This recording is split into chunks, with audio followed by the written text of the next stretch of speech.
Namaste.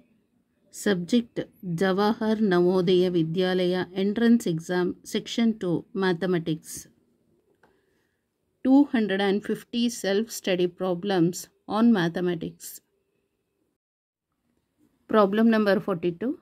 The smallest 4-digit number divisible by 8 is. ಇದರಲ್ಲಿ smallest one ಯಾವುದು? This one.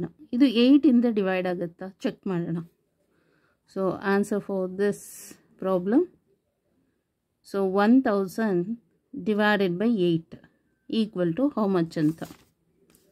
So 1000 divided by 8. 8 ones are 8. So 20. Then 8 twos are 16. 4. Then 8 fives are 40. So 125 is the answer. Andre like a divide agutte 125.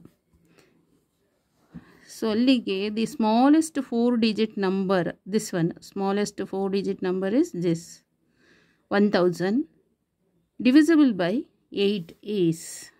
Okay, this is the answer. Option D is the correct answer. Okay, thank you so much.